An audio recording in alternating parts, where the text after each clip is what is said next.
말씀의 은혜가 있기를 간절히 소망합니다. 길을 가다 보면 많은 반려견들과 또 반려동물들과 또 우리 보호자들을 만나게 됩니다. 저도 강아지와 고양이를 엄청 좋아해서 볼 때마다 또 만지고 싶고 다가가 인사를 하고 싶어집니다. 그런데 가끔은 그렇게 보호자 품에 안겨있는 반려동물을 볼 때 내가 강아지였으면 어땠을까? 라는 그런 싶은 생각이 들 때가 있습니다. 우스운 고백이기도 하지만 그 고백 이면에는 힘들구나. 주님 왜 이런 어려운 일을 주십니까? 왜 하필 저를 인간으로 만드셔서 왜 이런 고생을 하면서 살게 하십니까? 라는 그 고백이 숨겨져 있는 것이죠. 여러분은 어떠십니까? 사람으로 살아가는 것이 감사이며 기쁨이십니까? 내가 인간이어서, 내가 사람이어서 참으로 감사하고 영광이구나 라는 고백을 하고 계십니까?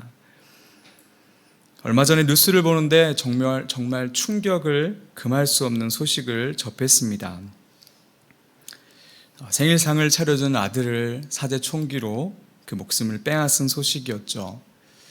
물론 아픔과 어려움 있는 가정이었겠지만 그럼에도 아버지가 아들을 향해 총을 쐈고 심지어 며느리와 손주까지도 그 목숨을 빼앗으려고 했다는 사실은 너무나도 충격적이었습니다. 5년 전에는 또 이런 일이 있었죠. 한 기독교 가정에서 어린아이를 입양했고 지속된 학대로 아이가 사망한 적이 있었습니다. 우리가 잘 알고 있는 정인이 사건이죠. 이 세상에서 태어남과 동시에 부모로부터 보호받지 못하고 떨어졌고 버림받았던 한 작은 생명이었습니다. 그 작은 생명이 어른들의 보호 속에서 웃음을 찾아가던 순간 입양이 되었고 입양이 된 순간 지옥을 맛보았죠. 온몸이 부서지고 터지고 결국 생명을 잃어버렸습니다. 올해 6월에 있었던 일입니다. 현역으로 해병대원과 또 민간인이 비비탄 총을 쏴서 강아지들에게 난사를 했던 그런 뉴스를 접했습니다. 수천 발의 비비탄이 동물들의 몸에 박혔고 또 사망하고 중상을 입게 되었던 것이죠. 또 얼마나 버려진 동물들이 많습니까? 2024년도 통계를 보니까 1년에 11만 마리가 버려진다고 합니다. 지난주에 소년부 여름 수련회가 있었습니다. 참 많은 분들의 기도와 또 도움으로 참 무사히 마쳤습니다. 그런데 수련회를 준비하면서 다음 세대를 위해 어떤 말씀을 나눌까 기도할 때마다 마음 한켠에 이런 소식들 때문에 참 마음이 아팠습니다. 왜냐하면 이제는 부모의 사랑을 하나님의 사랑과 비슷하다고 떳떳하게 말할 수 없는 시대가 됐기 때문입니다. 또 사람으로 인해 자연이 깨끗해지고 동물이 보호받는 것이 당연한 것이라고 말할 수 없는 시대가 되었습니다. 그래서 참 마음이 아팠습니다. 물론 이러한 일들이 과거에서도 있었겠지만 성경이 말씀하고 있는 것처럼 세상의 악은 점점 더 극심해지고 더 치밀해지고 있습니다. 나와 하나님의 관계, 또 나와 내 자신과의 관계, 나와 타인과의 관계, 나와 자연과의 관계가 더 극심하게 단절되고 있습니다. 내가 사람이어서, 내가 인간이어서 참 감사하고 영광이라는 고백이 점점 사라지고 있는 시대에 살아가고 있는 것이죠. 사랑하는 여러분, 다시 한번 질문을 드리겠습니다. 여러분은 내가 인간이어서, 내가 사람이어서 참으로 감사하고 영광이구나 라는 고백을 하고 계십니까? 오늘 본문에서 히브리서 저자는 시편 8편을 인용하면서 말씀을 전하고 있습니다. 시편 8편은 하나님께서 사람을 어떤 존재로 창조하셨는지에 대한 그런 노래를 하는 시입니다. 이 시편 8편을 인용하면서 히브리서 저자는 하나님께서 우리에게 주신 큰 구원이 무엇인지를 소개해 주고 있습니다. 오늘 말씀을 통해서 다시 한번 우리에게 주어진 영광과 존귀가 무엇인지를 깨닫고 그 영광과 존귀가 사라진 시대에서 우리가 어떻게 살아가야 할지를 깨닫는 시간이 되기를 간절히 소망합니다. 태초에 하나님께서 천지 만물을 창조하셨습니다. 빛을 창조하시고 밤과 낮이 있게 하시고 그 밤과 낮을 주관하는 하늘의 해와 달과 별들을 창조하셨죠. 또 궁창을 만드시고 하늘과 바다를 나누시고 또 그 안에 새와 물고기를 만드셔서 주관하도록 하셨습니다. 마른 땅과 나무와 채소를 만드셨고 짐승이 이를 주관하도록 하셨죠. 천지를 창조하시면서 하나님께서는 어떠한 영역, 프레임을 창조하시고 그 영역들을 채우시는 방식으로 주관자들을 하나하나 창조하셨습니다. 그리고 마지막에 남자와 여자를 창조하셨죠. 하나님께서는 사람에게 창세기 1장 28절에 이렇게 말씀하셨습니다. 하나님이 그들에게 복을 주시며 하나님이 그들에게 이르시되 생육하고 번성하여 땅에 충만하라, 땅을 정복하라, 바다의 물고기와 하늘의 새와 땅에 움직이는 모든 생물을 다스리라 하시니라. 하나님의 손으로 만드신 것을 다스리게 하시고 모든 만물을 사람의 발 아래에 두셨습니다. 그런 사람을 시편 8편 4절 5절에 이렇게 고백합니다. 사람이 도대체 무엇이기에 주께서 그를 생각하시며 마음에 두시며 인자가 무엇이기에 주께서 그를 돌보시나이까. 그를 하나님보다 조금 못하게 하시고 영화와 존귀로 관을 씌우셨나이다. 히브리서 저자는 이 본문을 이용해서 그를 잠시 동안 천사보다 못하게 하셨다고 고백합니다. 그러나 궁극적으로 영광과 존귀가 사람을 위해 애정되어 있다라고 고백하죠. 보이는 세계와 보이지 않는 세계의 창조의 절정은 사람이기 때문입니다. 밤하늘을 보신 적 있으시죠? 수많은 별들이 또 우리 눈앞에 펼쳐지는 그러한 경험들을 하셨을 것입니다. 소년부 수련회가 충북 제천에서 있었습니다. 여름밤에 쏟아지는 별이 어찌나 많은지 거대한 우주를 바라보며 하나님의 위대하심을 느끼는 시간을 갖기도 했습니다.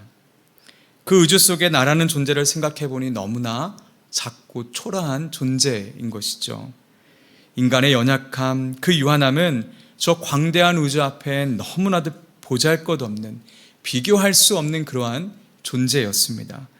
그런데 그런 나와 같은 존재를 하나님 마음에 두시고 관심을 가지시고 돌보시고 심지어 하나님보다 조금 못하게 하셨지만 영광과 존귀로 관을 씌우시고 온 세상을 다스릴 권세를 주셨다는 것입니다. 그래서 시인은 시편 8편 9절에 이렇게 마지막에 고백합니다. 여호와 우리 주여, 주의 이름이 온 땅에 어찌 그리 아름다운지요. 인간은, 사람은 우리가 생각하는 것보다 더 존귀하게, 말로 표현할 수 없을 만큼 존엄하게 창조되었습니다. 이 세상 그 어떤 피조물도 하나님의 형상으로 창조된 피조물은 없습니다. 인간의 생명이 하찮게 여겨지고 때로는 잔인하게 그 생명을 빼앗는 일이 아무렇지 않게 일어나는 세상이지만 인간의 창조의 절정인 것은 변함이 없습니다. 사람들은 자신들의 지음받은 가치와 목적을 잃어버렸습니다. 모든 만물을 다스릴 뿐만 아니라 심지어 천사들조차도 다스리도록 지음을 받았지만 안타깝게도 죄와 사망이 세상 안으로 들어왔습니다. 그래서 우리 인생에는 수많은 단절이 찾아옵니다. 그래서 오늘 본문 8절에 이렇게 고백합니다. 만물로 그에게 복종하게 하셨은즉 복종하지 않은 것이 하나도 없어야 하겠으나 지금 우리가 만물이 아직 그에게 복종하고 있는 것을 보지 못하고. 이렇게 인간을 위해 마련된 영광과 존귀는 역사 속에서 실현되지 못했습니다. 오히려 우리가 살아가는 이 세상은 파괴와 사망의 잔해들이 널브러져 있습니다. 그런데 놀라운 것은 하나님께서는 첫 창조 때 정해놓으신 영광과 존귀를 우리에게 주시기를 포기하지 않으셨다는 것입니다. 왜냐하면 우리를 사랑하기를 끝까지 포기하지 않으셨기 때문이죠. 창조의 질서 속에 우리가 놓여져야 우리는 최고의 안식을 누릴 수 있습니다. 그 안식을 주고자 한 사람을 보내주십니다. 누구죠? 바로 예수 그리스도이십니다. 시편 8편이 쓰여진 시기는 아담의 타락 이후에 시인이 고백한 노래입니다. 분명히 시편 8편이 첫 창조에 대한 고백을 담은 것은 사실입니다. 그러나 시편 8편은 단순히 옛 영광을 그리워하며 꿈이나 탄식으로 끝나는 노래가 아니라는 점이죠. 첫 창조를 말하면서 죄로 무너진 이 세상의 회복을 기대하는 새 창조에 대한 노래이며 고백이기도 합니다. 첫 창조의 불행과 허물을 극복하고 넘어서는 새 창조에 대한 기대와 소망이 담긴 고백인 것이죠. 히브리서 저자는 이러한 소망을 너무나도 잘 알고 있었습니다. 히브리서를 1장부터 끝까지 읽어보면 저자가 얼마나 구약에 박식하고 정통한지를 단번에 깨달을 수 있습니다. 그런 그가 본문 6절에 이렇게 말하죠. 그러나 누구인가 어디에서 증언하여 이르되. 히브리서 저자는 시편 8편의 내용을 알면서도 누구인가 어디에서 증언했는가 라고 이렇게 기록하고 있습니다. 그것은 시편 8편의 고백이 단순히 한 사람, 그 시인의 고백에 머물지 않고 하나님이 하신 말씀으로서 독자들이 주목했기 원했기 때문입니다. 다시 말해 시편 8편이 단순히 과거에 대한 회상이 아니라 새로운 창조를 일으키실 하나님을 향한 소망으로 받아들이고 있다는 것입니다. 그런 하나님께서 예수 그리스도를 이 땅에 보내주셨습니다. 인간을 위해 하나님과 동등되며 동일하신 성자 하나님께서 사람의 모양으로 이 땅에 오셨습니다. 잠시 동안 천사들보다 낮게 되셨습니다. 왜냐하면 모든 사람들과 마찬가지로 예수님께서도 사망에 굴복하셨기 때문입니다. 그러나 그분에게는 우리와 다른 점이 있었죠. 죄가 없으셨습니다. 모든 사람은 부모를 통해 이 세상에 태어납니다. 그러나 예수님께서는 성령의 놀라운 능력으로 남자를 알지 못하는 처녀의 몸을 통해서, 마리아의 몸을 통해서 태어나셨습니다. 아담으로부터 흐르는 그 죄가 예수님에게는 없었던 것이죠. 이렇게 잠시 동안 천사보다 못하게 되셨고 죄가 없으신 그런 예수님께서 십자가 위에서 죽음의 고난을 당하셨습니다. 예수님께서는 참 사람으로서, 한 인간으로서 사람의 목적을 완성하신 것이죠. 하나님의 말씀에 단 1점 위력도 땅에 떨어뜨리지 않으시고 다 지키시고 순종하셨고 하나님의 통치 아래 온전하게 사셨습니다. 골로새서 1장 16, 17절에 이렇게 기록되어 있습니다. 만물이 그에게서 창조되되 하늘과 땅에서 보이는 것들과 보이지 않는 것들과 혹은 왕권들이나 주권들이나 통치자들이나 권세들이나 만물이 다 그로 말미암고 그를 위하여 창조되었고 또한 그가 만물보다 먼저 계시고 만물이 그 안에 함께 섰느니라. 만물이 그 안에 함께 섰느니라. 예수님께서는 사람의 창조의 절정이라는 그 질서를 완성하셨습니다. 그리고 십자가에서 죽음의 고난을 받으시고 부활하셨고 하늘 보좌 우편에서 그 영광과 존귀의 관을 쓰셨습니다. 베드로가 베드로전서 3장 22절에 이렇게 기록합니다. 그는 하늘에 오르사 하나님 우편에 계시니 천사들과 권세들과 능력들이 그에게 복종하느니라. 모든 창조의 질서를, 인간 스스로 망가뜨렸던 그 창조의 질서를 예수님께서 사람의 모양으로 오셔서 모든 걸 다 완성하고 그 영광과 존귀를 스스로 받으신 것이죠. 이렇게 성자 하나님께서 사람의 모양으로 이곳에 내려오신 이유를 9절 후반부에 이렇게 고백합니다. 이를 행하심은 하나님의 은혜로 말미암아 모든 사람을 위하여 죽음을 맛보려 하심이라. 사랑하는 여러분, 예수님께서는 참 하나님이셨지만 자기를 비우시고 종의 형체를 가지사 사람의 모양으로 이 땅에 오셨습니다. 창조된 인간이 해야 할 역할을 예수님께서 온전하게 행하시고 그 안에서 성취하셨습니다. 이렇게 함으로 그리스도 안에 있는 자들이 그분이 이룩한 승리에 참여할 수 있게 되었고 창세 때 세워놓으신 통치를 그분과 함께 우리가 누릴 수 있게 되었습니다. 그렇게 우리를 이끌어 주신 것이죠. 이제 말씀을 정리하겠습니다. 하나님께서는 사람을 하나님보다 조금 못하게, 어떻게 해요? 조금 못하게 창조하셨습니다. 그리고 영화와 존귀로 관을 씌우셨습니다. 모든 피조물을 다스릴 수 있는 권세를 주셨습니다. 심지어 천사들도 다스릴 권세를 주셨습니다. 이렇게 인간을 창조하신 하나님의 뜻과 목적은 여전히 지금도 타락한 이 세상에서도 변하지 않고 여전히 유효합니다. 이렇게 우리가 지음받은 존재라는 것은 변함이 없습니다. 그렇기 때문에 우리가 인간으로서 또 사람으로서 참으로 감사하고 영광스러운 것입니다. 다만 인간이 스스로 타락함으로 그 뜻과 목적에서 벗어나는 길을 선택했고 세상은 그 선택으로 말미암아 왜곡되었고 뒤틀려 버렸습니다. 그래서 우리는 그 영광과 존귀함을 잃어버린 것이죠. 세상은 파괴적으로 변했고 사망의 잔재들이 널브러져 있습니다. 그럼에도 불구하고 창조의 목적과 뜻은 변하지 않습니다. 그래서 하나님께서는 어그러진 창조의 목적과 질서를 회복하기 위해서 예수 그리스도를 사람으로 이 땅에 보내셨습니다.